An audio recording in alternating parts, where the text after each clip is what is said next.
Nah, teman-teman semua, di sini kita sudah dibersamai oleh Bapak Muhammad Toha. Selamat siang, Bapak. Selamat siang, Assalamualaikum warahmatullahi wabarakatuh. Waalaikumsalam warahmatullahi wabarakatuh. Alhamdulillah, kabar baik nih, Pak Ge. Alhamdulillah, kabar baik. Ini berarti Pak Toha ini di Jogja ya, Pak ya? Ya, saya posisi di Jogja, di Sleman, belakang utara Polda DIY. Mungkin kalau yang sudah biasa di Jogja ya. Nah, ini teman-teman yang Jogja mungkin nanti bisa mampir-mampir dan belajar langsung nih di Pak Toha nih. Oh Ya, ya, silahkan kalau ada yang mau main. Cuma ini kita workshopnya lagi dibongkar, lagi renovasi. Mungkin masih sebulan 2 bulan lagi kalau mau main. Sementara tempatnya masih mengungsi. Ya. oke oke. Seperti itu ya teman-teman ya. Ini sambil kita menerima peserta lain, saya akan mulai membacakan CV dari Bapak Muhammad Toha. Nama lengkap adalah Muhammad Toha, panggilannya Bapak Toha, pekerjaan sebagai wirausaha dan hobinya adalah programming, elektronika, aeromodeling, dan juga fotografi. Beliau merupakan founder dari komunitas Seribu Bintang yang beralamat di Jalan Swadaya 2 nomor 134 F RT 4 RW 12 Karangasem, Gempol, Catur Tunggal, Depok, Sleman, Yogyakarta.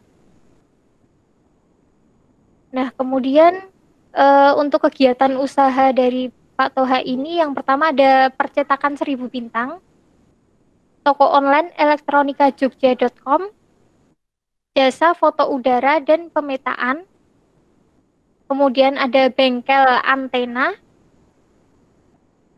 UAV training dan workshop. Kemudian untuk pengalaman organisasi, beliau merupakan pendiri atau founder komunitas Seribu Bintang, anggota FASI 2010 hingga 2012, dan sekretaris dari Yayasan Pendidikan SPA Indonesia. Nah, beliau ini juga sudah melalang buana nggih Pak nggih di beberapa stasiun televisi juga.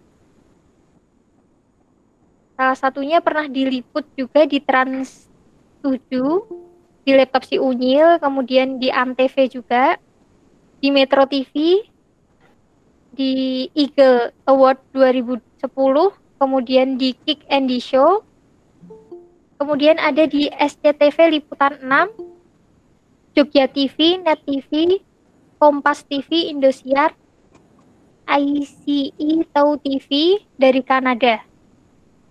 Kemudian selain media televisi, Pak Muhammad Toha ini juga banyak diliput dari media radio maupun media cetak lainnya seperti itu. Nah, bagi teman-teman di sini yang ingin mengetahui lebih tentang Bapak Muhammad Toha serta kegiatannya, teman-teman bisa masuk di websitenya seribubintang.com dan juga elektronikajogja.com seperti itu. Nah, mungkin untuk mempersingkat waktu nih Pak, kami langsung aja masuk ke materi yang akan langsung disampaikan oleh Bapak Muhammad Toha seperti itu. Untuk waktu dan tempat saya persilahkan kepada Pak Toha. Ya, terima kasih waktunya yang sudah diberikan kepada saya. Pada kesempatan kali ini saya akan menyampaikan presentasi tentang aeromodeling, tentang pengenalan aeromodeling. Nah, karena ini saya seorang praktisi, maka saya di sini akan menyampaikan hal-hal praktis bagaimana bagi para pemula itu untuk memulai hobi air modeling ini. Ya, saya mulai saja. Ini saya buka presentasi saya. Oh ya, Pak, ini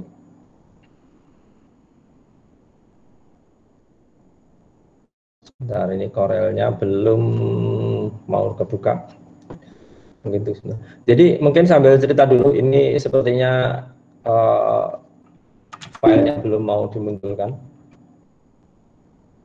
Oh ya, mungkin sedikit cerita air modeling. Jadi air modeling ini sebenarnya apa sih sebenarnya air modeling ini, definisinya gitu ya. Mungkin Jadi kalau dari literasi yang saya pelajari itu aeromodeling ini sebenarnya dulunya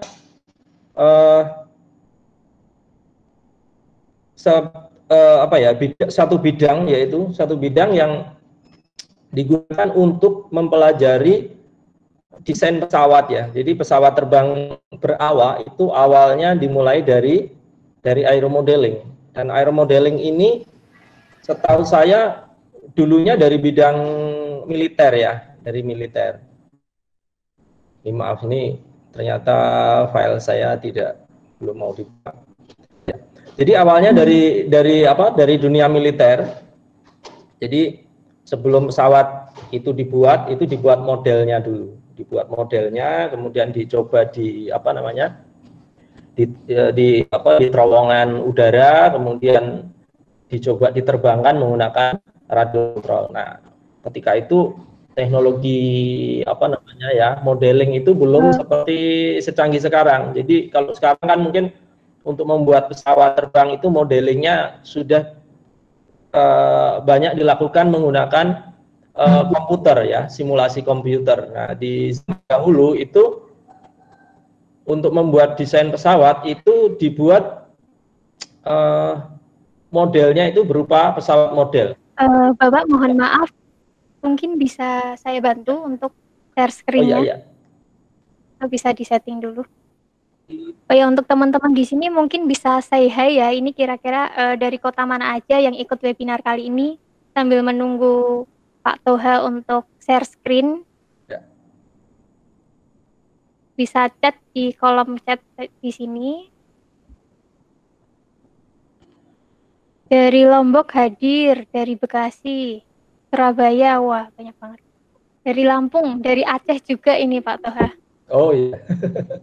Padang, Sleman nih, ada anak Sleman juga Pak. Oh ya, dan dari Jogja ya. Batam, Cilacap, Gorontalo. Oh ya, di sini untuk teman-teman yang masih mengaktifkan kameranya, kami mohon untuk menonaktifkan kamera terlebih dahulu ya. Dan mungkin nanti di akhir sesi kita akan foto bersama, dan teman-teman kami sarankan atau kami wajibkan untuk mengaktifkan kameranya.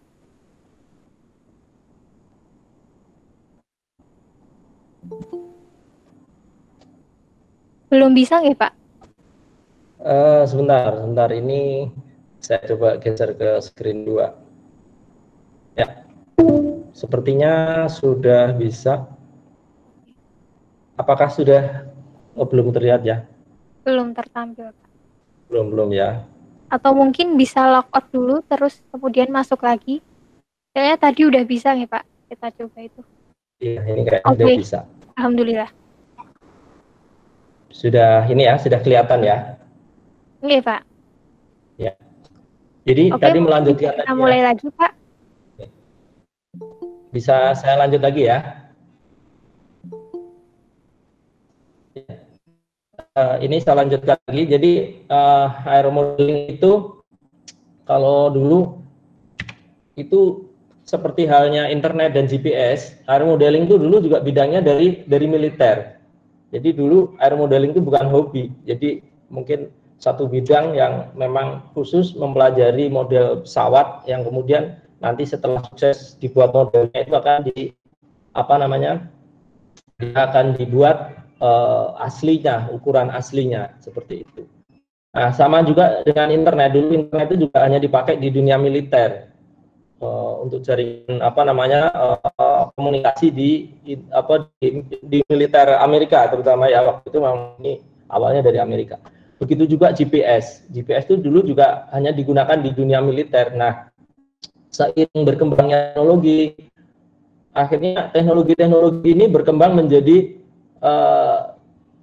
teknologi yang bisa diakses semua orang, termasuk internet. Sekarang semua orang bisa pakai internet. GPS juga seperti itu, hampir semua di perangkat gadget itu ada GPS-nya. Dan juga air modeling. Nah, ini sekarang menjadi hobi. Jadi setiap orang sekarang bisa belajar air modeling, bisa membeli peralatannya, komponennya, bisa kita belajar.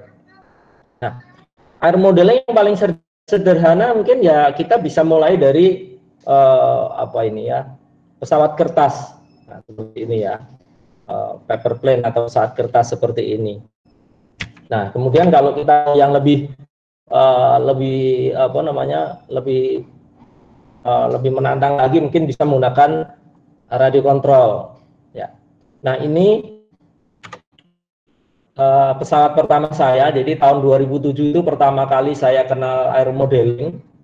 Hanya modal dari lihat-lihat di internet, kemudian saya coba membuat sendiri waktu itu karena internet belum semudah sekarang ya aksesnya. Jadi ya karena mahal aksesnya, jadi ya masih jarang akses internetnya. Jadi yang penting nyoba-nyoba aja seperti ini. Ini pengalaman pertama saya yang tidak terlupakan.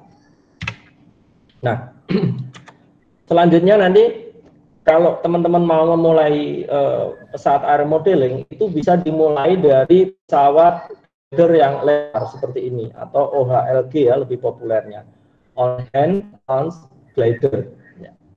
Nah, bahannya umumnya itu menggunakan kayu balsa seperti ini. Ini kayu balsa, kemudian biasanya ini untuk bodinya ini menggunakan gagang pancing atau stick pancing. Kita beli stick pancing yang bahannya dari karbon, itu kita potong dijadikan bodi. Ya, seperti itu. Nah, kalau kita sudah berhasil membuat ini bisa melayang, nah nanti tinggal kita pikirkan bagaimana menambahkan komponen elektronik atau motor ya. Ya. Jadi untuk air modeling nanti sebentar.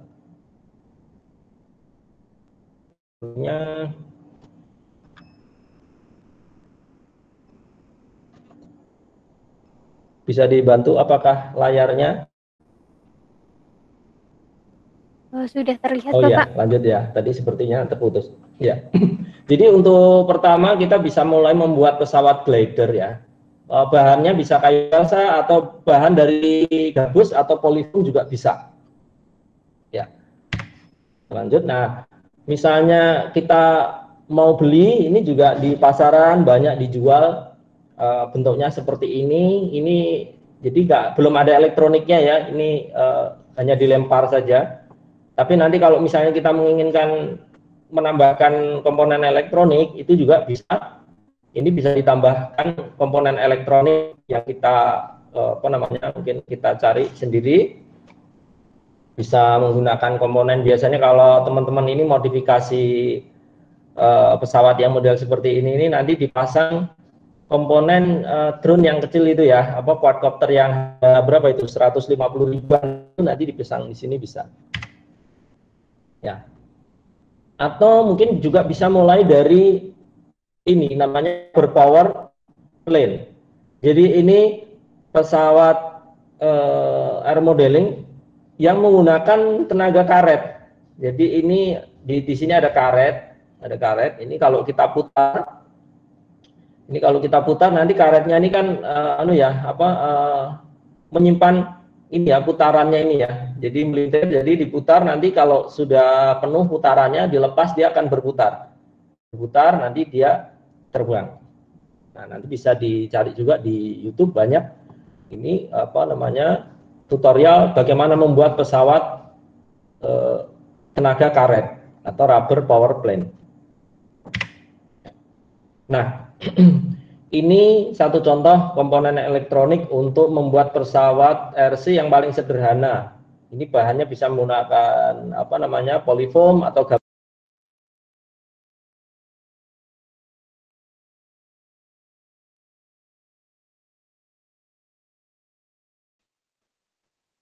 Pak Toha, mohon maaf untuk audionya ke-mute.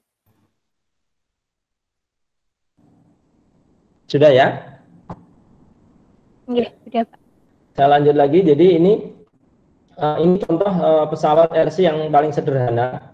Ini bahannya, bodinya bisa kita buat sendiri dari gabus. Kemudian ini receivernya. Ini receiver biasanya kita beli itu satu paket dengan remote-nya ya.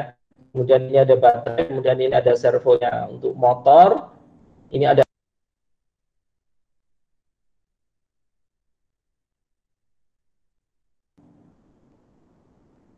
Maaf ya, ini mikrofonnya kenapa kadang anu ya, mute sendiri. Oke, saya lanjut ya seperti ini.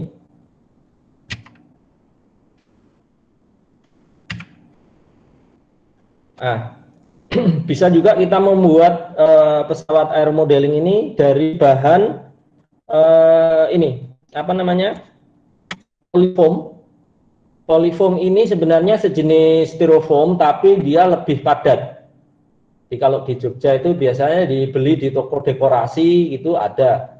Nanti ada biasanya ini gabus buat dekorasi. Biasanya kalau dulu saya belinya seperti itu. Atau tanya aja namanya polyfoam itu biasanya tahu. Nah, bisa buat bahan dari polyfoam ini.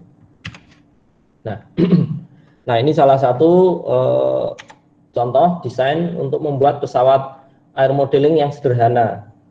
Ini dibuat jadi hanya dipotong apa namanya, ini flat ya. Jadi ini flat, sayap dan bodinya ini flat, hanya ditempel-tempel aja, dilem pakai. Biasanya lemnya ini kita menggunakan lem apa itu, lem bakar tuh ya, hot glue itu, hot glue atau lem tembak biasanya teman-teman nyebutnya ya, pakai hot glue ini ngelemnya. Ini bahannya polyfoam. Nah, ini menggunakan elektrik. Nah, kemudian ini juga contoh, ini sebenarnya juga polyfoam yang ada lapisan kertasnya. Nah, ini bisa buat model-model seperti ini yang sederhana. Nah, yang perlu diperhatikan kalau kita membuat desain pesawat air modeling itu adalah wing load ya, wing load. Wing load itu luas, ngitungnya begini ya, wing load itu ngitungnya dari luas sayap yang bagian depan ya. Jadi kalau kita membuat pesawat air modeling itu yang diperhitungkan itu hanya sayap bagian depan. Jadi sayap bagian belakang ini, ekor ini tidak diperhitungkan ya.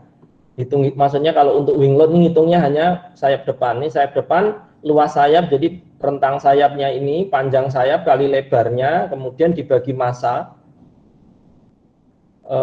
Kebalik ini ya. Massa dibagi luas sayap. Ya. Massa dibagi luas sayap itu nanti kalau saya acuannya ini 0,2 gram per sentimeter persegi. Ini kalau lebih berat dari ini berarti kemungkinan pesawatnya terlalu berat. Jadi acuannya kurang lebih seperti ini. Biasanya kalau temunya antara 0,2, 0,3 masih oke ya. Pesawat cukup ringan.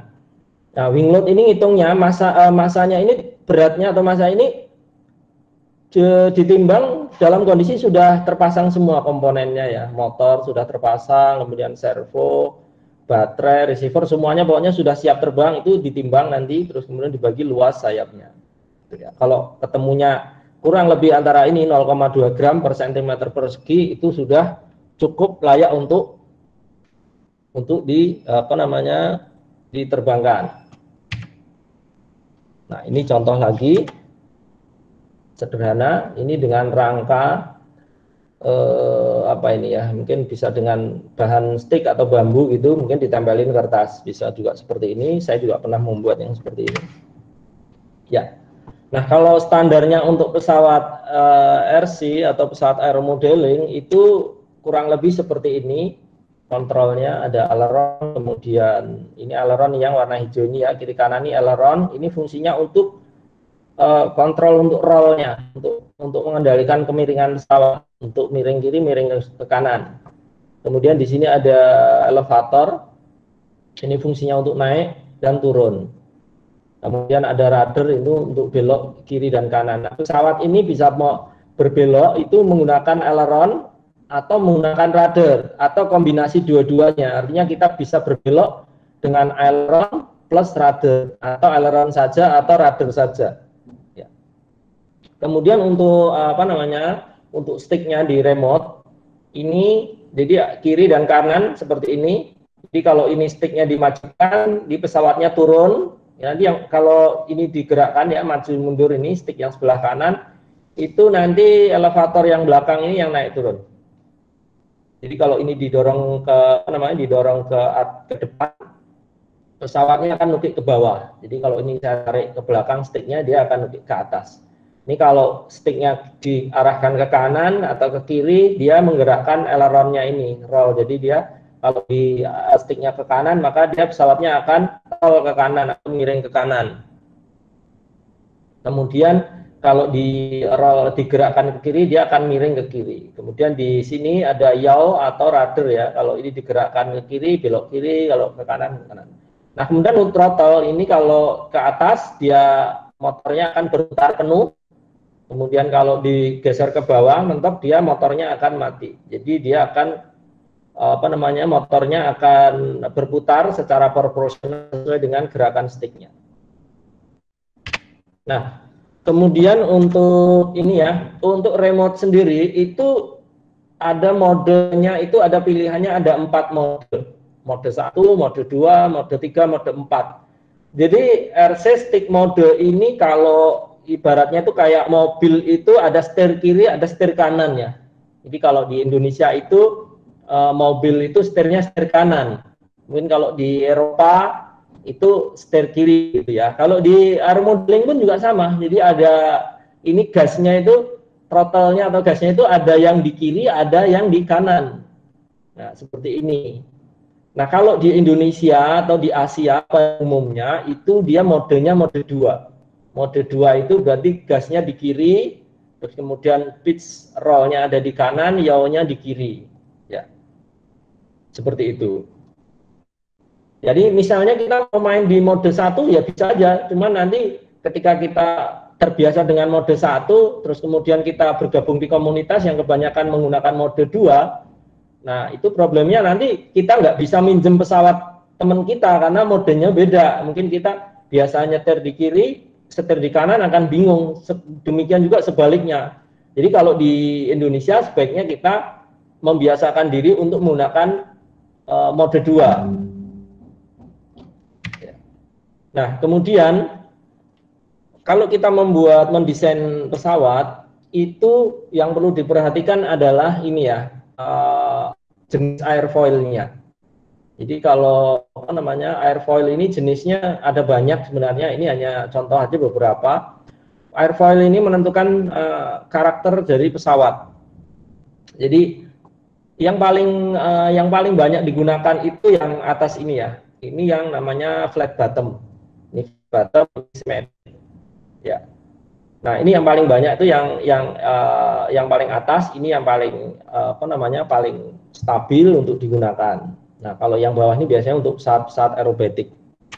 Nah, selanjutnya nanti kalau untuk airfoil nanti bisa browsing sendiri airfoil itu macamnya apa saja. Tapi kalau saya menyarankan untuk pemula itu kita pakai yang mau dipakai aja, yang ini yang flat bottom.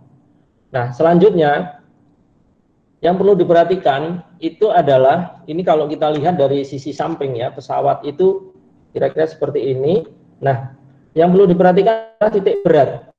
Jadi titik berat atau titik keseimbangan pesawat itu ada di 1/4 lebar sayap. Jadi kira-kira di sini ini, kalau kita ambil garis itu garisnya ada di sini ini. Ya, ini titik beratnya. Artinya depan dan belakangnya keseimbangannya ada di sini. Ya. Jadi walaupun pesawatnya ini misalnya ekornya panjang sekali, misalnya panjangnya ekornya bisa aja ekornya panjang atau ini moncong depannya panjang gitu, tapi tetap nanti center of gravity atau CG-nya ada di sini. Oke ya, saya tulis CG atau center of gravity.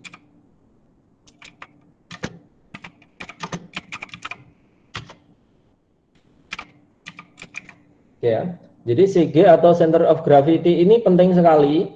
Jadi kalau kita misalnya membuat pesawat aeromodeling yang misalnya CG-nya tidak pas, misalnya terlalu berat depan, maka pesawatnya akan cenderung nukik ke depan. Kalau berat belakang juga dia akan cenderung nukik ke atas seperti itu. Jadi CG-nya dicari harus pas di sini, 1/4 dari lebar sayap. Misalnya kalau ini lebarnya 20 cm, maka di sini 5 cm dari depan.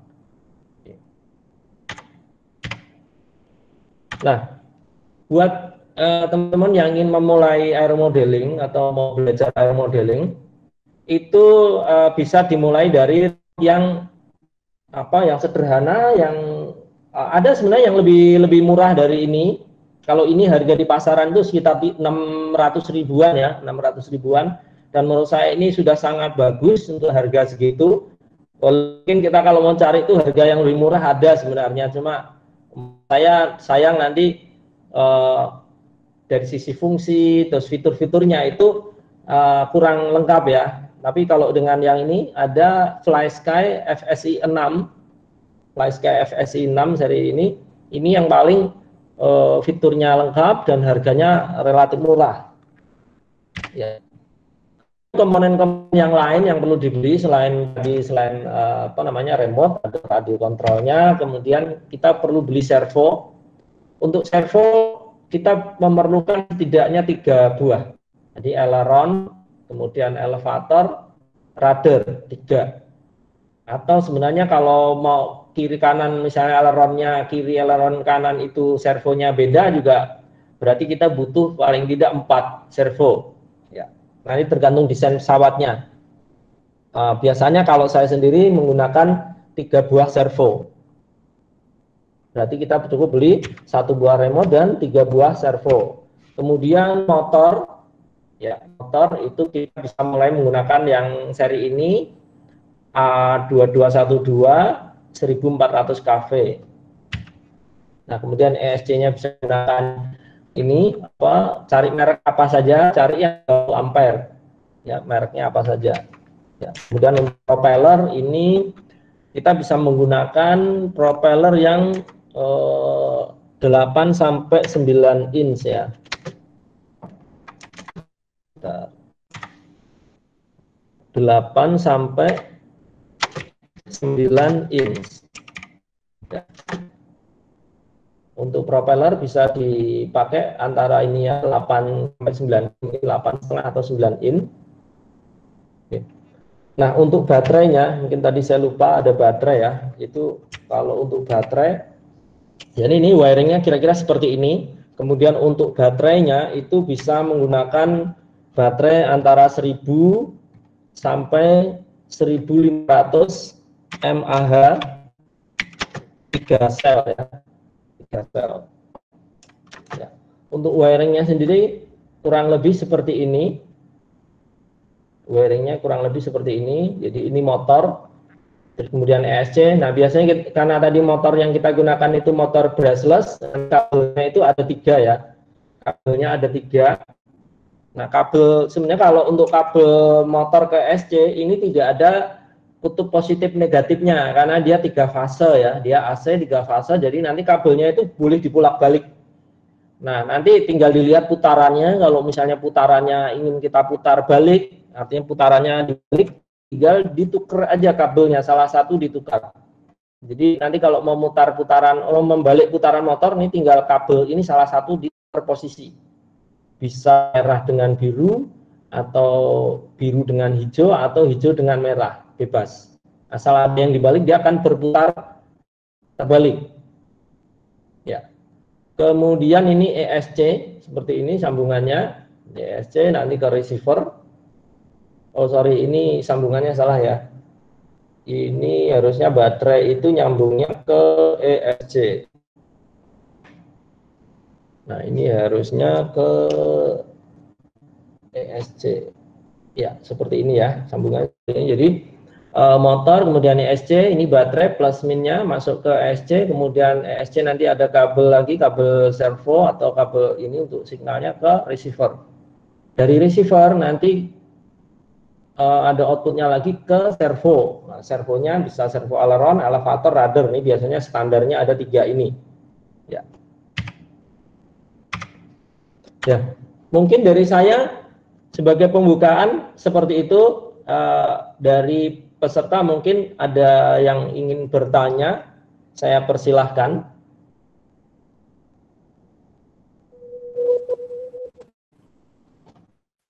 Mungkin moderator bisa di... Oke, menarik sekali tadi.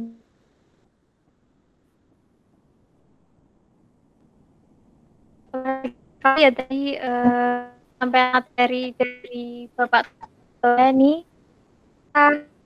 akan membuka tanya jawab Bapak untuk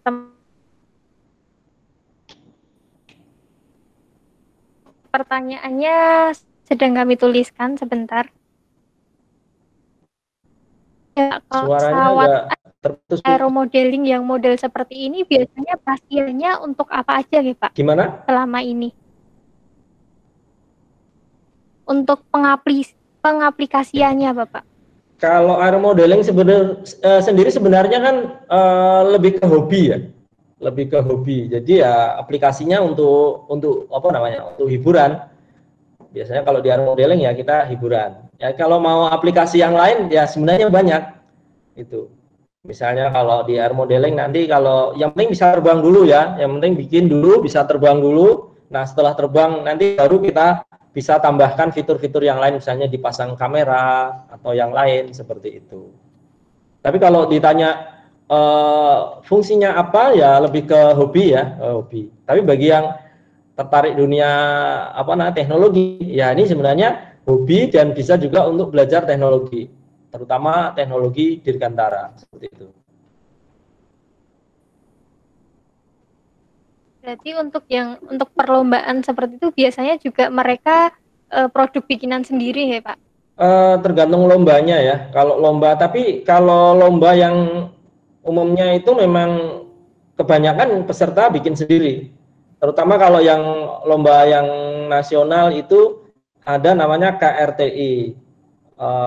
Apa itu, lomba kontes robot terbang Indonesia. Mungkin di para peserta juga ada yang ikut KRTI ya dari teman-teman mahasiswa.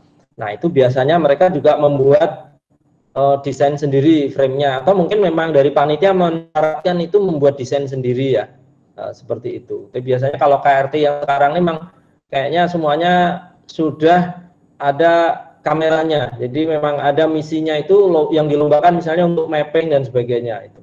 Ya. Oke, menarik sekali. Bapak, ini ada beberapa teman-teman yang sudah bertanya, mungkin bisa saya bacakan untuk satu pertanyaannya. Ya. Dari Pak Lelono Santoso, asal Bekasi, pertanyaannya, Pak izin bertanya, untuk simulasi aeromodelingnya pakai software apa ya?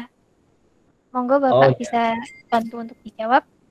Ya, saya tadi lupa untuk ini ya, menyinggung masalah simulatornya. Untuk simulator itu ada yang sebenarnya berbayar, ada yang gratis. Nah, kalau yang berbayar itu ada namanya Real Flight, kemudian ada Phoenix gitu ya. Itu memang bagus sekali ya, itu berbasis PC. Tapi sekarang di Android itu juga ada namanya Picasim. Nanti bisa di searching ya, Picasim. Dan Picasim ini kalau menurut saya yang sudah terbiasa menerbangkan gitu, menerbangkan yang air model yang aslinya, itu ketika saya mencoba Picasim yang berbasis Android, itu menurut saya sudah mendekati aslinya gitu. Jadi sebenarnya sekarang kalau mau belajar simulasi air modeling itu sudah nggak usah repot-repot membeli perangkat simulator, karena simulator itu kan kalau yang di PC selain kita harus membeli softwarenya, kita juga harus membeli hardwarenya. Hardwarenya itu bisa berupa remote yang biasa kita pakai itu, nanti kemudian kita tambahkan ada perangkat dongle USB, atau ada memang hardware khusus yang memang untuk simulator gitu ya, untuk simulator. Tapi kalau saya lebih menyarankan kalau bagi yang pemula itu pakai dulu yang Picasim yang dari Android itu, dan itu gratis, bisa dicoba itu. Oke, tadi untuk aplikasinya Ya, Picasim Picasim. ya, Pak? Nanti bisa dicoba di apa namanya, dicari search di apa Play Store ya. Picasim, Ya, teman-teman. Picasim. Oke, untuk pertanyaan selanjutnya ya, Pak. Dari bentar. Dari Kak Cahya Wicaksono, asalnya Yogyakarta Sleman. Ya.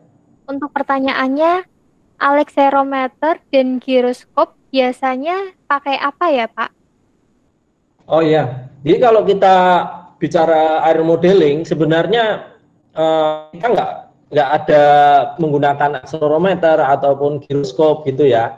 Nah mungkin pertanyaannya itu sebenarnya lebih mengarah ke air modeling yang sudah dipasangi autopilot ya, misalnya keperluannya untuk pemetaan atau yang lain gitu ya. Nah itu kalau gyroscope accelerometer, kalau dulu itu awal-awal tahun 2010, saya biasanya membeli Giro modul apa istilahnya, membeli modul Giro, membeli sendiri, kemudian kita rangkai pakai, biasanya kalau dulu pakai Arduino ya.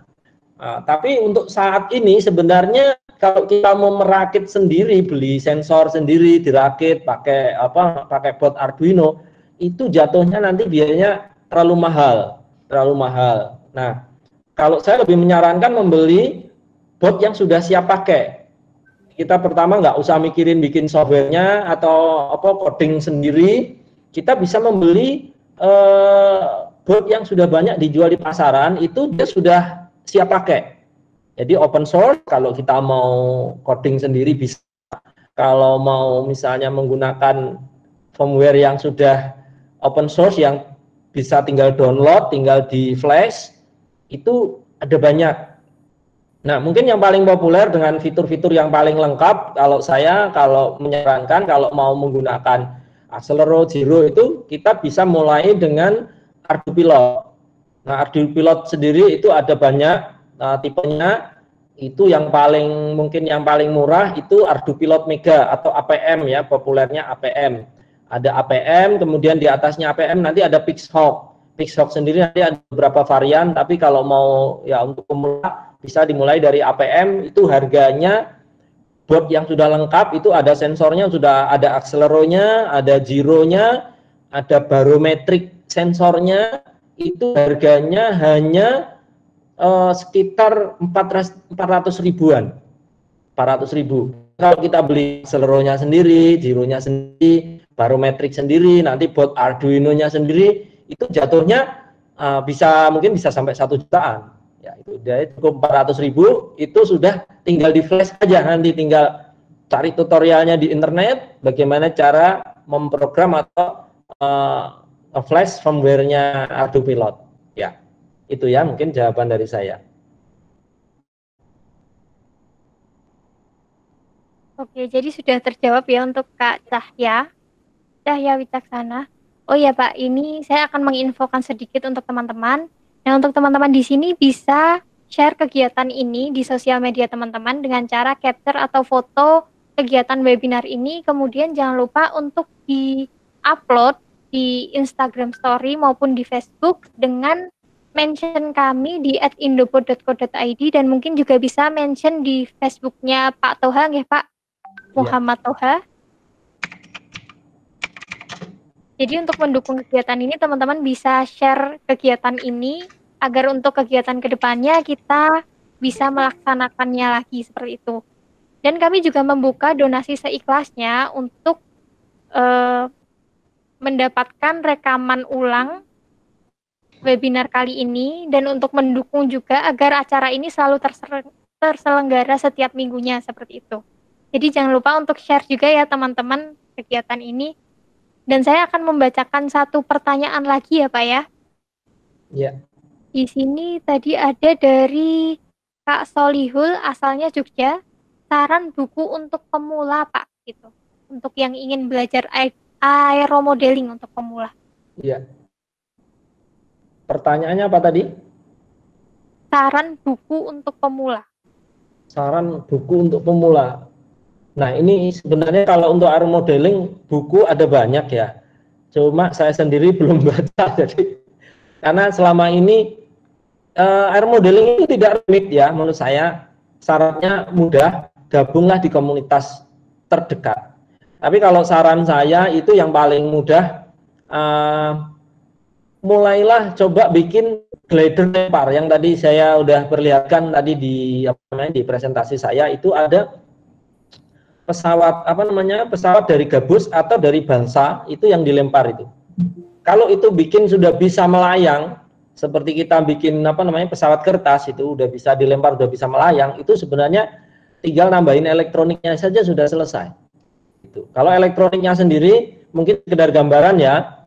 Kalau mau murah meriah cuma ya memang nggak awet ya, mungkin cepat, nggak, maksudnya komponennya memang tidak tahan lama, itu biasanya kita pakai mini drone itu yang harga 150 ribuan itu dibongkar, diambil apa boardnya sama apa remote-nya sama boardnya itu nanti ditempel ke pesawat yang kita buat dari tadi dari gabus atau dari foam itu yang mungkin paling murah lah, modal 200.000 itu sudah punya pesawat remote yang sederhana. Nah tapi biasanya itu problemnya adalah motornya ini, karena motor beras itu cepat aus, jadi cepat mati, cepat rusak. Tapi kalau mau awet, nah seperti yang tadi saya sarankan di presentasi saya tadi, itu biayanya kira-kira kayak remote-nya itu 600.000, kemudian motornya itu sekitar 100.000, jadi berapa itu 700.000, kemudian ESC-nya sendiri itu sekitar 100.000 juga, berarti 6, 7, 8, 800.000. Terus kemudian propeller itu sekitar 15.000. Nah kira-kira berapa itu 800, nanti ditambah lagi baterai. Kalau baterai memang agak mahal, mungkin baterai itu sekitar 200 atau 150.000. Ya kira-kira 1 juta itu kita sudah punya satu set perangkat untuk memulai aero modeling. Nah untuk frame-nya, untuk bodi pesawatnya itu bisa kita mulai bikin coba-coba menggunakan bahan gabus atau polyfoam. Jadi kalau mau start yang benar-benar serius itu modalnya kira-kira 1 juta lah atau 900.000 lah, itu kita sudah bisa bikin pesawat aero modeling sendiri. Nanti tutorialnya sebenarnya saya sudah ada upload di channel saya di YouTube. Tadinya saya mau coba putar di sini, cuman sepertinya kalau mutar video sepertinya patah-patah. Jadi nanti bisa coba dibuka di di channel saya, itu saya sudah sertakan semua, ada gambar pola pesawatnya, kemudian ada daftar komponennya juga ada, video pembuatannya itu juga ada. Nanti bisa dilihat itu di laptop si Unyil ya, kalau nggak salah saya upload itu videonya laptop si Unyil Trans 7, itu ada video proses pembuatannya. Nanti bisa dilihat di sana.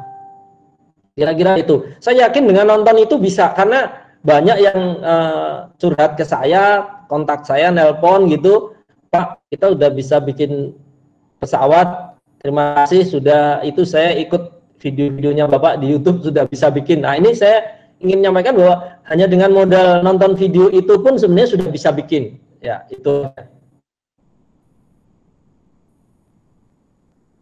Oke, luar biasa ya teman-teman. Nah untuk yang teman-teman yang pemula yang ingin mencoba untuk membuat pesawat aero modeling, mungkin bisa langsung cek di YouTube-nya Pak Toha nggih Pak. Ini di sini saya sudah share untuk link YouTube-nya dari Pak Toha. Monggo bisa dibuka dan jangan lupa di-subscribe seperti itu.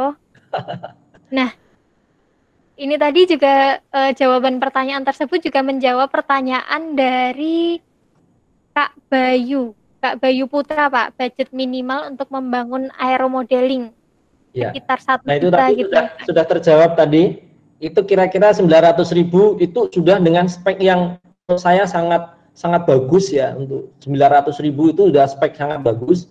Kalau yang istilahnya asal terbang gitu ya, itu mungkin budget 200.000-an itu pakai yang itu quadcopter yang mini itu, nanti diambil diambil jeroannya itu, boardnya itu diambil sama motornya, itu sama remote-nya dipakai, itu juga sudah bisa 200.000. Nanti frame-nya atau bodi pesawatnya bisa bahannya polyfoam atau gabus, tinggal dipotong seperti itu.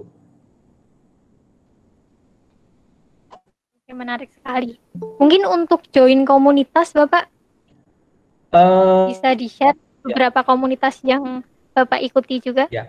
Kalau yang di Jogja itu kita ada banyak komunitas ya, selain kalau 1000 Bintang sendiri kan saya untuk saat ini mungkin bukan vakum sebenarnya, tapi mungkin karena saya jarang ke lapangan, jadi lebih banyak di workshop gitu, jadi mungkin teman-teman jadi agak sepi di tempat saya. Tapi kalau mau bergabung itu ada, kalau di Jogja itu, ini saya ketik aja di sini ya, di Jogja itu ada SUAC, lokasinya itu ada di Pokoh, lapangan Pokoh. Itu ngumpulnya setiap hari Sabtu Minggu di Pokoh ya. Di Jogja itu ada SUAC, lokasi di lapangan Pokoh. Lapangan Pokoh itu Stadion Maguwarjo ke utara ya. Nanti di searching aja di Google ya, lapangan Pokoh. itu biasanya kalau nggak salah itu hari Kamis, Sabtu, Minggu. Nah, kemudian ada lagi di lapangan STA, apa bukan lapangan STA ya, lapangan agro, lapangan agro Adi Sucipto.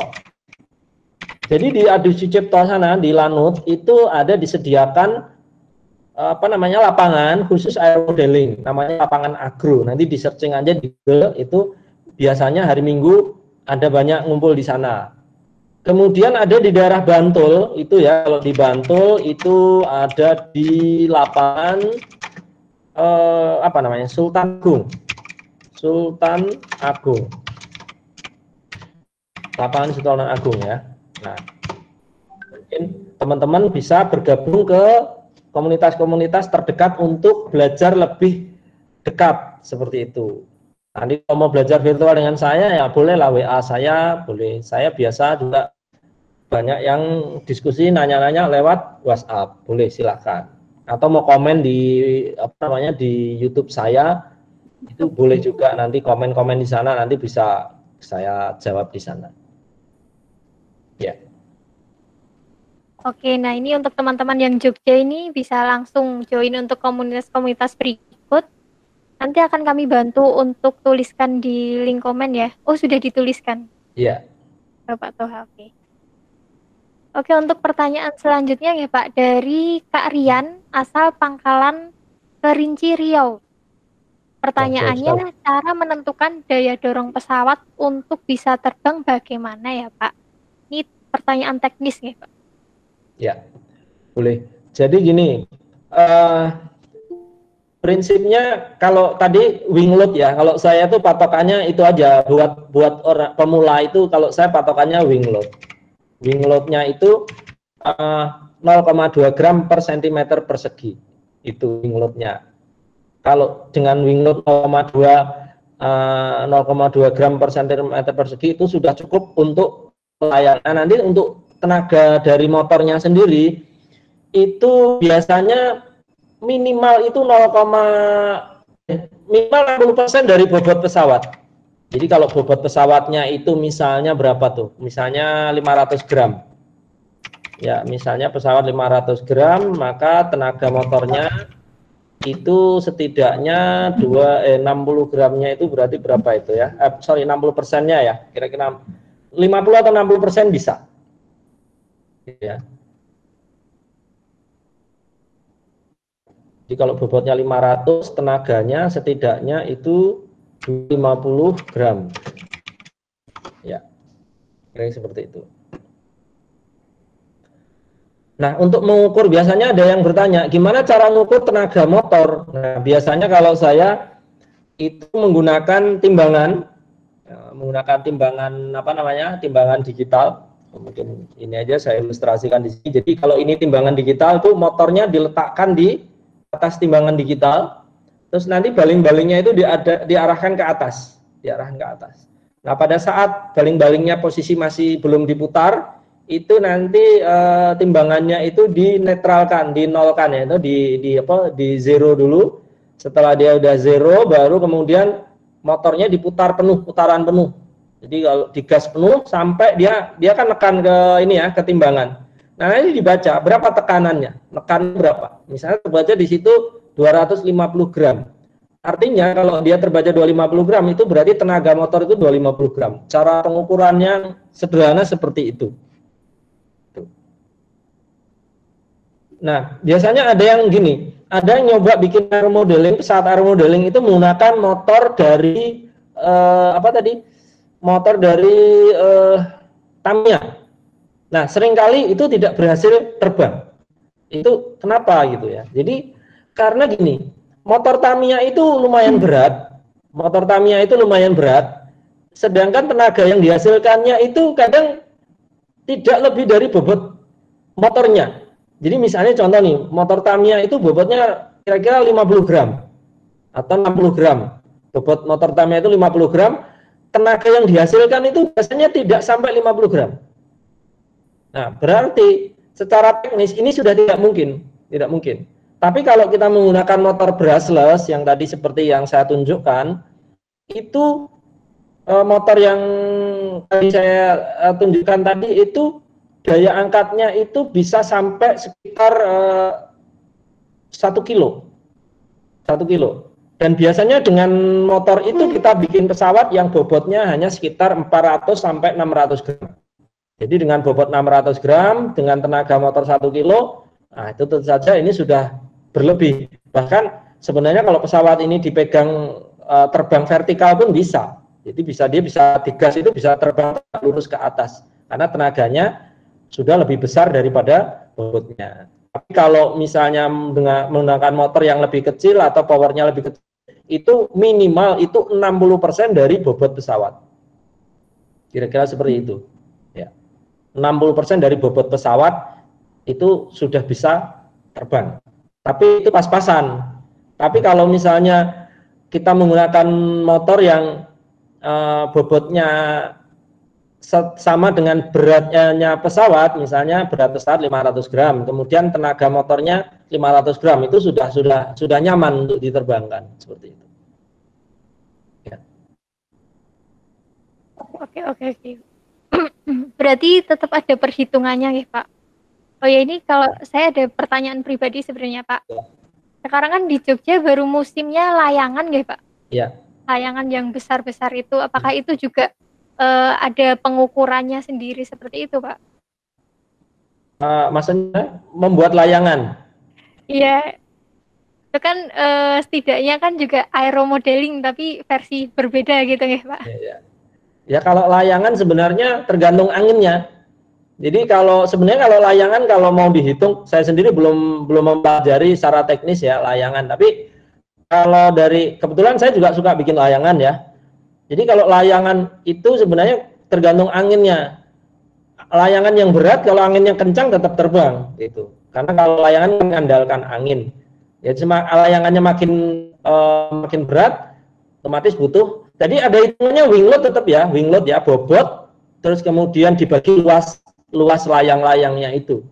Jadi layang-layang ini masuk kategori berat atau ringan itu nanti sebenarnya bukan ditimbang begitu saja, tapi juga dibandingkan dengan luas penampang dari layang-layang itu. Nah itu kalau itu saya belum punya data, tapi kalau dari pengalaman saya, layangan seberat apapun, asal anginnya cukup ya tetap terbang. Itu. Tapi kadang kalau kita bikin layangan yang terlalu berat, misalnya kalau yang biasa bikin layangan itu ada namanya layangan gapangan. Layangan gapangan itu kan tulang-tulangannya itu kan lumayan berat ya, lumayan berat, besar ya. Nah itu biasanya kalau anginnya nggak kenceng nggak terbang. Layang-layang yang konvensional itu yang biasa cuma segi 4 gitu kan tulangannya kecil ya, itu angin sepoi-sepoi aja sudah terbang. Tapi kalau layangan gapangan itu kalau nggak angin kencang dia nggak mau naik karena memang relatif lebih berat gitu ya. Oke. Terima kasih nih Pak sudah menjawab. Ya. Oke, untuk selanjutnya ada pertanyaan dari Kak Anjang, asalnya Bekasi. Pertanyaannya seperti ini, Bapak. Mau bertanya, Pak, kalau di perlombaan aeromodeling tingkat nasional itu biasanya yang dinilai apanya ya, Pak? Ya. Kalau lomba itu ya terserah sama panitia ya. Panitianya mau mempertandingkan kategori apa itu ya. Tapi yang mungkin sering dilombakan kalau di aeromodeling itu biasanya kalau yang pernah saya ikutin kan dulu pernah ikut lomba aeromodeling juga ya. Jadi ada namanya flight time. Jadi kalau pesawat yang non power ya, ada yang pesawat yang dilempar, yang tadi kayak glider itu dia nggak ada remote-nya, nggak ada motornya, itu hanya dilempar. Itu lombanya adalah lomba durasi. Jadi terhitung mulai dilempar itu nanti dia sampai turun lagi menyentuh tanah, itu siapa yang paling lama itulah pemenangnya. Itu untuk yang pesawat lempar yang OHLG tadi, yang glider. Kemudian untuk pesawat yang kategori misalnya remote. Kalau yang remote itu biasanya ada lomba itu adu cepat atau pylon race namanya ya, istilahnya pylon race atau adu cepat. Kemudian ada ketepatan mendarat atau namanya spot landing. Spot landing itu ketepatan mendarat. Siapa yang paling mendekati dengan titik pendaratan itu pemenangnya. Jadi misalnya kita tentukan ada lingkaran atau ada patok gitu ya, ada patok di lapangan, siapa yang mendarat paling dekat dengan titik yang ditentukan itulah pemenangnya. Itu yang disebut dengan spot landing. Kemudian ada masuk gawang ya, atau masuk apa istilahnya, itu namanya limbo. Limbo itu masuk gawang. Jadi ada gawang ya, mungkin kayak gawang sepak bola seperti itu. Nah, ukurannya juga macam-macam tergantung kelasnya ya. Bagi yang profesional mungkin gawangnya lebih kecil seperti itu. Siapa yang bisa masuk gawang itu pemenangnya. Atau kalau misalnya semuanya bisa masuk gawang, nanti diulang lagi sampai siapa yang paling banyak masuk gawang. Tapi karena itu gawangnya biasanya kecil, pasti ada yang nabrak atau biasanya dihitung begini, dalam durasi tertentu siapa yang paling banyak masuk. Misalnya dikasih waktu 3 menit. Dalam 3 menit itu berapa kali dia masuk ke gawang. Itu untuk yang lomba limbo. Kemudian ada juga lomba namanya lomba aerobatik. Aerobatik itu jadi kayak menari begitu ya. Jadi namanya aerobatik atau pattern ya. Pattern itu membuat pola-pola yang beraturan. Misalnya terbang membentuk lingkaran, terbang membentuk misalnya angka 8 dan sebagainya. Nah, mungkin kalau lomba yang umum di aeromodeling itu seperti itu. Nah, kalau mungkin ada KRTI, nanti biasanya KRTI itu udah beda lagi. Kalau di KRTI biasanya lebih advance, misalnya lomba mencari target dari udara, dipasang kamera, kemudian terbang mencari target. Jadi pesawatnya terbang keliling kemana-mana untuk mencari target. Nah, seperti itu. Atau mapping, gitu. Misalnya lombanya untuk dipasang kamera untuk melakukan pemetaan. Atau ada lomba lagi mengirim apa namanya, kayak paket gitu ya. Jadi dia membawa muatan, kemudian menjatuhkan ke target. Siapa yang lebih mendekati target itu pemenangnya. Ya kira-kira seperti itu. Kalau lomba sebenarnya itu tidak terbatas mau seperti apa kategorinya, nanti tergantung dari panitia itu maunya mau lomba apa gitu, seperti itu ya.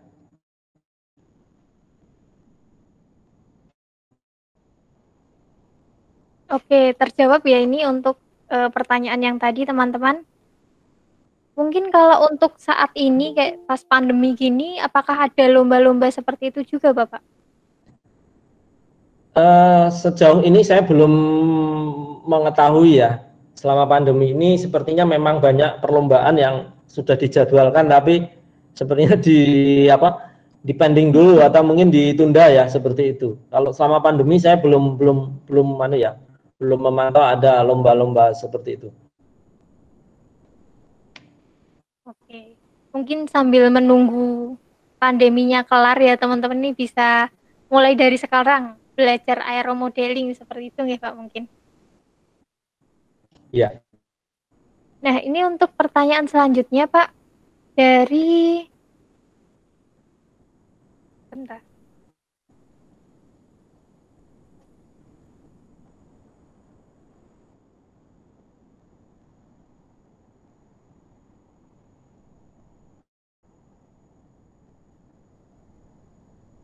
Untuk Kak Upas MTK, mohon maaf. Oh ya, sudah. Oke, kita lanjutkan ya teman-teman. Oh ya, saya infokan lagi untuk kegiatan ini bisa teman-teman share di sosial media teman-teman, bisa melalui Instagram maupun Facebook dengan mention kami di @indopo.co.id dan juga mention di Facebook pribadi Pak Toha ya Pak, Muhammad Toha. Iya.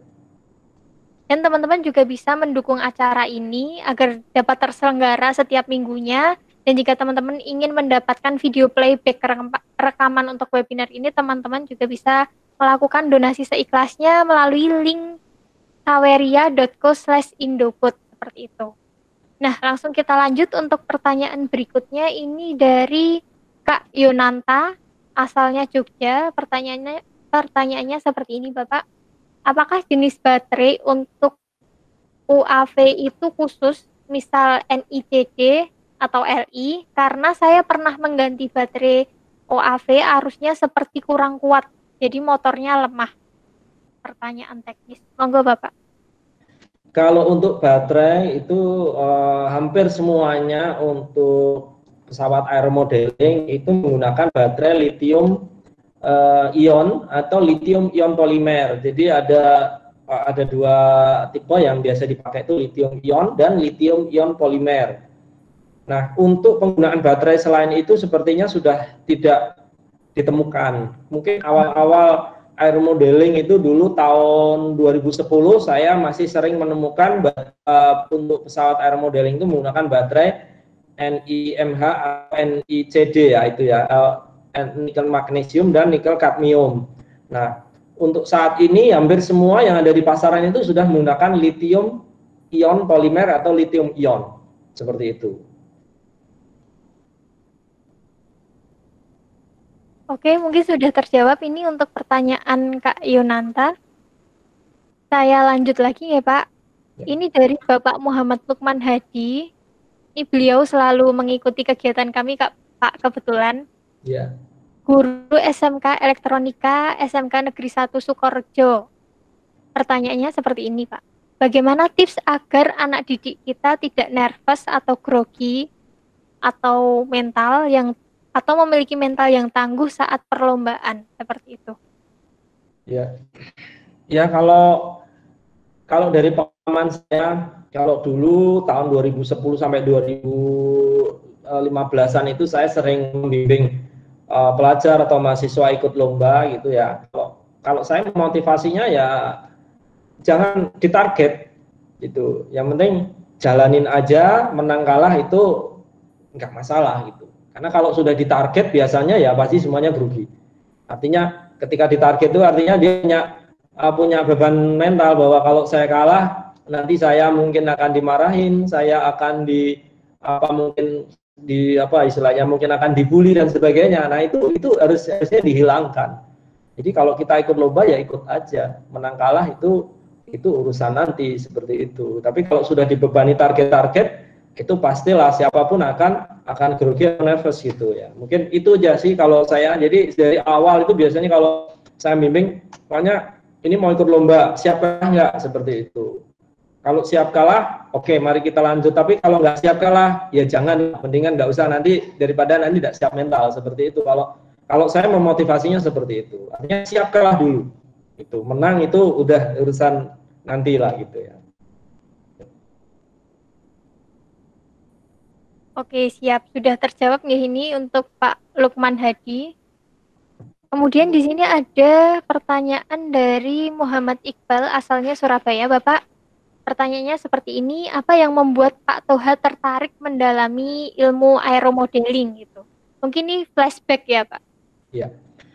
Jadi kalau saya sering ditanya, kenapa menekuni aeromodeling? Nah, ini sebenarnya pertanyaan itu kalau ditanyakan sekarang, itu kan jawabannya udah jelas. Karena menguntungkan, gitu kan. Saya bisa jualan, artinya saya dapat keuntungan dari sini. Tapi pertanyaan itu juga bisa jadi ditanyakan pada awal-awal. Jadi waktu dulu saya awal kenal aeromodeling, itu ditanya, ngapain main aeromodeling? Nggak ada apa istilahnya, nggak ada untungnya gitu kan, buang-buang waktu, udah tua, mainan seperti itu. Nah, itu saya rasakan di awal-awal. Jadi waktu awal dianggap bahwa air modeling ini hobi yang sia-sia, seperti itu. Tapi kalau sekarang orang mempertanyakannya justru kenapa tertarik dengan air modeling? Ya karena kalau sekarang mungkin bisa dikatakan kita melihat manfaatnya, seperti itu. Kalau saya awalnya memang murni hobi karena seneng elektronik gitu ya. Ya saya tekuni air modeling. Tapi lama kelamaan saya melihat ternyata air modeling ini bukan hanya untuk hobi saja, ternyata bisa juga untuk mencari istilahnya ya, mencari nafkah, seperti itu. Dulu saya jualan bikin pesawat dari gabus, saya jual frame-nya seperti itu, saya jualan komponen seperti itu, mungkin saya modif komponen, saya jual seperti itu. Nah, itu saya lakukan sampai sekarang. Jadi kalau ditanya kenapa tertarik dengan air modeling, ya awalnya hobi. Nah, kalau saya ya mungkin sudah berubah ya, motivasinya sekarang mungkin lebih ke hobi dan ekonomi, itu aja mungkin kalau saya seperti itu. Oke, menarik sekali Bapak. Dan saya lihat di YouTube-nya kemarin itu juga Pak Toha pas kemarin ada erupsi Merapi itu ya Pak, itu juga membantu pemerintah untuk mengambil data di apa namanya di kondisi gunungnya gitu ya Pak. Iya, Dan betul. pada saat itu juga belum banyak yang dari warga atau dari masyarakat itu yang familiar dengan aeromodeling seperti itu. Ya, ya. Ya, kalau kegiatan di Merapi kebetulan kita ada kerjasama dengan BPTKG, itu kita diminta untuk membantu mengoperate pengambilan mengoperate UAV atau pesawat tanpa awak itu di puncak Merapi untuk memotret atau memantau kondisi kawah. Jadi kan karena Merapi ini kan berkembang terus ya situasinya. Nah itu mungkin setiap sebulan sekali atau setiap 2 minggu sekali itu kita ambil data di sana untuk itu dikumpulkan datanya untuk dipelajari. Jadi untuk istilahnya untuk mitigasi bencana.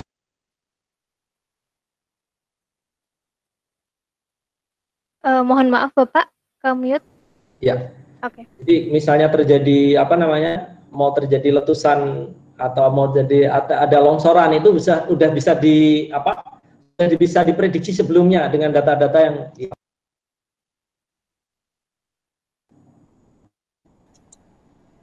Oke, berarti untuk manfaatnya jelas luas sekali ya Pak ya, penerapannya juga nggak hanya di hobi tapi juga bisa bermanfaat di banyak bidang seperti itu. ya. Nah, ini ada pertanyaan lagi Bapak dari sebentar, saya pilih.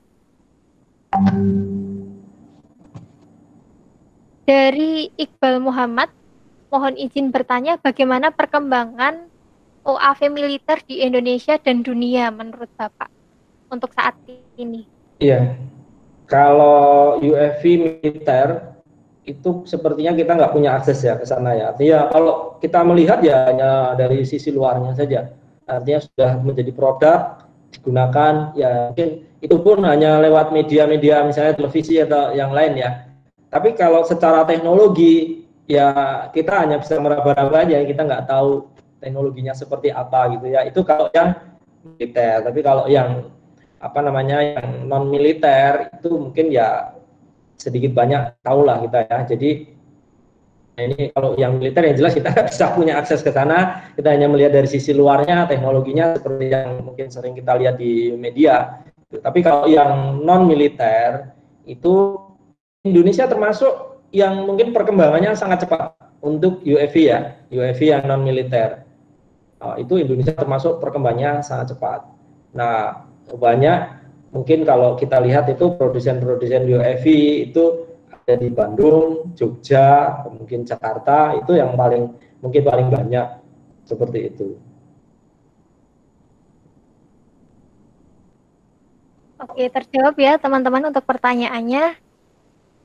Oh ya Bapak, di sini kami juga ingin menanyakan karena basicnya Pak Toha sendiri itu hobinya elektronika juga nggak Pak? Iya. Nah, itu tuh saran aja nanti buat kami dan teman-teman, apakah penting menurut Bapak Toha untuk belajar elektronika atau dasar elektronika sebelum kita benar-benar ingin terjun ke dunia aeromodeling seperti itu Pak? Kalau menurut saya nggak wajib. Aeromodeling ini sebenarnya plug and play, kayak kita ngerakit komputer. Itu beda dengan kita belajar microcontroller, itu kan benar-benar harus tahu mana kabelnya nyambung kemana-kemana, itu terlalu ribet. Jadi jangan dibayangkan kita belajar aeromodeling itu kayak belajar microcontroller. Saya kalau lihat teman-teman yang sudah familiar dengan microcontroller, Arduino, itu belajar aeromodeling itu gampang sekali menurut saya. Itu ilmunya mungkin hanya dari sisi elektroniknya itu hanya berapa persen aja gitu. Jadi air modeling itu simpel. Nah, yang lebih rumit sebenarnya di air modeling itu adalah membuat frame. Membuat frame. Jadi membuat desain ininya ya, membuat frame-nya, karena di situ yang akan menentukan nanti kualitas terbang ya, aerodinamisnya itu. Ya, frame sendiri sebenarnya kalau dilihat dari bahan itu murah. Kita bisa mungkin modal 50.000 itu sudah bisa beli gabus, beli polyfoam, beli lem, itu sudah bisa kita bikin frame itu. Bahannya murah. Tapi seni membuatnya ini gitu ya. Ini antara seni dan teknologi gitu ya. Karena kalau ini kan selain bentuk itu juga harus ada ketepatan ya, membuatnya, memotongnya, sebagainya itu. Nah ini bisa dimulai dari yang sederhana ya, walaupun mungkin kelihatannya rumit, tapi sebenarnya kalau mau memulai bisa dimulai yang paling sederhana, yang penting terbang dulu, nanti disempurnakan bertahap. Misalnya kalau membuat airfoil itu kan ada ketentuan, misalnya harus bentuknya ada kurva bentuknya itu ya, itu sebenarnya tidak harus saklek seperti itu. Misalnya kita ada salah-salah dikit pun enggak masalah, itu tetap bisa terbang. Nanti lama-lama kan sudah bisa terbang, udah paham cara kerjanya, bisa disempurnakan bertahap. Jadi air modeling ini sebenarnya tidak susah. Jadi kalau misalnya belajar sendiri tanpa ada guru, ya artinya tidak belajar online aja lah, katakanlah lihat di YouTube atau apa, itu saya yakin mungkin seminggu sudah bisa, seminggu sudah bisa. Tapi kalau misalnya ketemu tatap muka dengan saya gitu, mungkin belajar sehari udah bisa. Jadi itu tidak serumit itu. Itu plug and play, tinggal colok-colok aja. Motor SC tinggal colok-colok aja udah ada konektornya. Itu. Jadi nggak ada, bahkan nggak perlu nyolder, Tapi kalau bisa nyolder tuh lebih bagus, karena ada beberapa bagian mungkin nanti harus, oh ini nggak sesuai yang kita inginkan, bisa kita kabelnya kurang panjang misalnya kan, kita bisa potong solder sendiri. Tapi kalau nggak bisa nyolder kan, cuma kabel kurang panjang dikit kan udah bingung gitu. Ya kira-kira seperti itu. Oke, berarti untuk belajar aero modeling ini modelnya simple banget ya Pak. Ya. Yang penting teman-teman nanti bisa ngotak-atik di bagian frame-nya, gimana caranya menentukan frame yang sesuai seperti itu. Mungkin ini satu pertanyaan lagi ya Pak ya. Di sini saya akan membacakan pertanyaan dari, sebentar.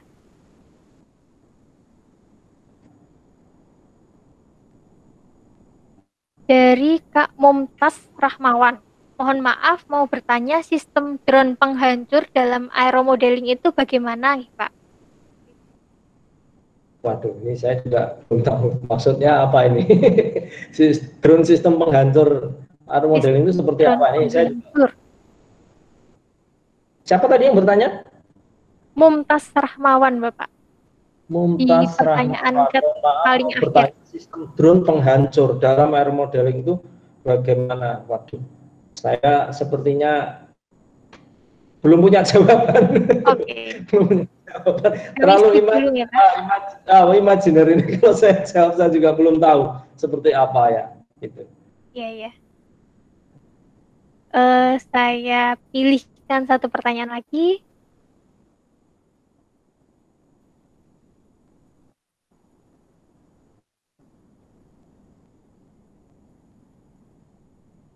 Ini dari Wiwit AL, asalnya dari Blitar. Bapak, pertanyaannya, kalau misalkan bekas mainan mobil remote control, apa bisa? Mungkin ini maksudnya remote controlnya gitu ya Pak?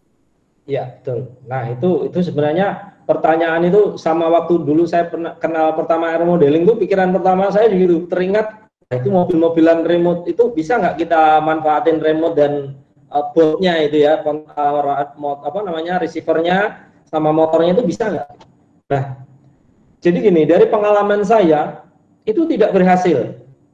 Jadi jawabannya tidak bisa. Kenapa tidak bisa? Karena begini, pertama boardnya itu terlalu berat. Boardnya terlalu berat. Nah, jadi kalau diaplikasikan di pesawat remote itu kurang kecil, kurang ringan. Dan yang kedua, itu motornya juga tenaganya terlalu kecil. Nah, kemudian di situ ada namanya speed controller ya. Speed controller juga terlalu kecil tenaganya. Itu. Terus yang selanjutnya adalah jarak antara remote dengan receivernya itu jaraknya terlalu pendek. Sementara kalau yang namanya pesawat aeromodeling, deket-deketnya itu kan paling nggak 100 meter. Karena begitu dilempar itu pasti melayangnya udah jauh gitu. Jadi kalau remote mobil-mobilan itu biasanya jaraknya ya normalnya cuma 30 meter. Kalau pengalaman saya cuma 20-30. Nah, kalau pesawat kita dilempar udah langsung 50 meter kan berarti langsung loss. Signalnya langsung loss. Nah, itu dari pengalaman saya itu nggak bisa. Itu kendalanya itu tadi. Jaraknya yang terlalu pendek, terus kemudian boardnya terlalu berat, motornya juga tenaganya terlalu kecil. Ya, itu mungkin itu jawaban saya. Yang paling mungkin sebenarnya yang quadcopter yang kecil itu. Drone yang mini itu yang harga 150 sampai 200 ribuan itu malah mungkin. Itu malah banyak kalau di YouTube nanti di searching itu banyak yang memodifikasi mini drone ke fixed wing itu untuk pesawat RC plane, mini plane gitu. Itu banyak itu yang ada. Itu receivernya kecil, kemudian jangkauannya lumayan agak jauh, itu 100 meter masih bisa nyambung. Ya, mungkin itu. Oke, mungkin sudah terjawab ya untuk Kak Wiwit. Dan nanti mungkin untuk teman-teman yang ingin memulai membuat pesawatnya sendiri, nanti bisa cek juga di websitenya Pak Toha ya Pak, yang elektronikajogja.com. Di situ nanti ada beberapa komponen, misalnya teman-teman ingin mulai membuat juga seperti itu. Dan nanti juga bisa konsultasi melalui komen di WhatsApp juga bisa nggak Pak? Bisa. Untuk bertanya-tanya. Mungkin nanti WhatsApp saya boleh di-share kalau ada yang mau kontak saya. Ya, karena nomor saya itu nomor publik, itu terpublish di mana-mana di website juga ada, jadi nggak apa-apa, bisa dikontak siapa saja. Ya. Oke, nanti teman-teman bisa langsung cek di YouTube-nya atau di websitenya Bapak Toha, itu ada di elektronikajogja.com atau di 1000bintang.com. Benar ya Pak ya? Ya. Mungkin saya tuliskan di sini. Boleh, nomor saya boleh tuliskan, boleh. Monggo, silakan.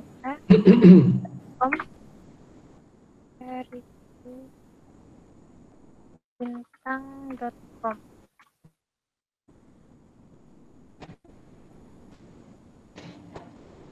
Nah, untuk teman-teman di sini yang belum share kegiatan ini di sosial media, mumpung kita masih live dan sebelum kita tutup, bisa teman-teman share dan jangan lupa untuk mention kami di @indopo.co.id dan juga bisa di Facebook Pak Toha, yaitu Muhammad Toha. Seperti itu ya teman-teman. Dan untuk teman-teman yang ingin mendapatkan video playback untuk kegiatan kali ini, teman-teman bisa melakukan donasi seikhlasnya melalui link di saveria.co/indopod. Nah, ini mungkin untuk sesi tanya jawab kami cukupkan sekian ya Bapak ya. Terima kasih banyak untuk Pak Toha yang sudah membersamai kami dan sharing beberapa ilmu dan pengalaman yang luar biasa ini kepada kami.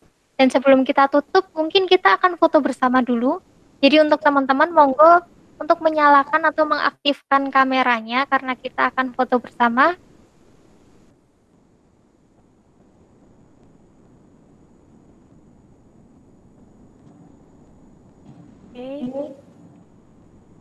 Masih kami tunggu ya teman-teman untuk mengaktifkan segera kameranya.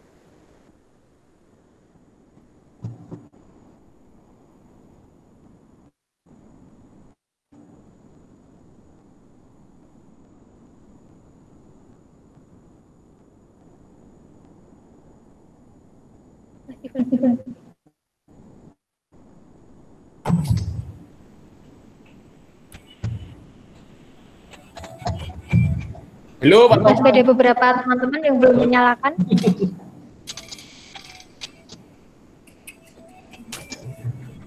Untuk mic-nya, tolong di-mute dulu teman-teman.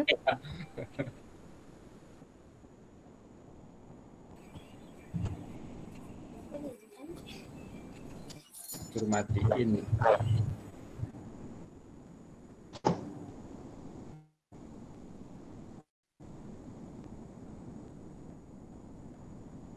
Masih ada beberapa yang belum nyala. Atau mungkin yang di sini tidak bisa menggunakan kameranya, bisa notice kami melalui chat.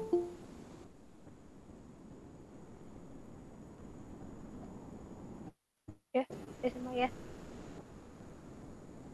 Oke, kita foto bersama teman-teman. Saya hitung sampai 3. 1, 2, 3. Siap. Nanti foto akan kami share di grup WhatsApp ya teman-teman.